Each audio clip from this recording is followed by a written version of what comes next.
Thank you, Peter.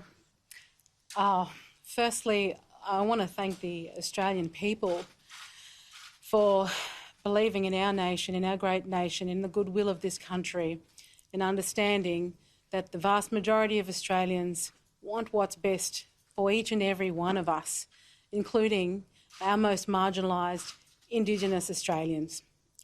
The Australian people have voted overwhelmingly say no to this referendum. They've said no to division within our constitution along the lines of race. They've said no to the gaslighting, to the bullying, to the manipulation. They've said no to grievance and the push from activists to suggest that we are a racist country when we are absolutely not a racist country. We are one of the, if not the greatest nation on the face of the earth.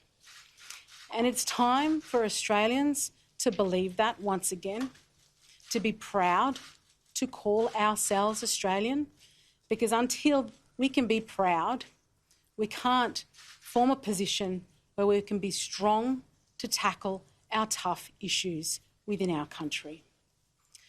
I am grateful for my family's support throughout this campaign, my wonderful husband, Colin Lilly, our sons, my parents, that taught me to stand up for those who are disenfranchised, those who are voiceless, to be a warrior for them.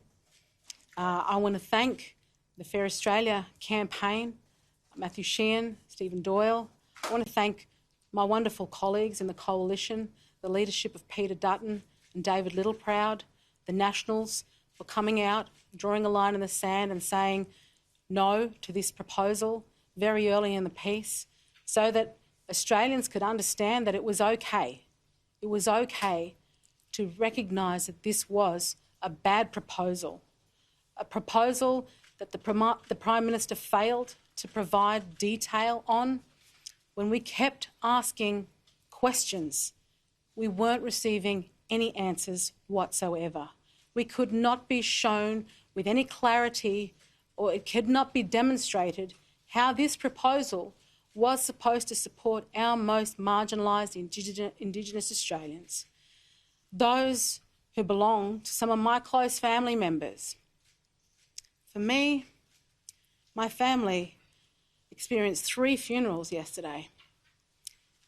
For me, my family are still sitting in communities where largely they have been exploited for the purpose of somebody else's agenda.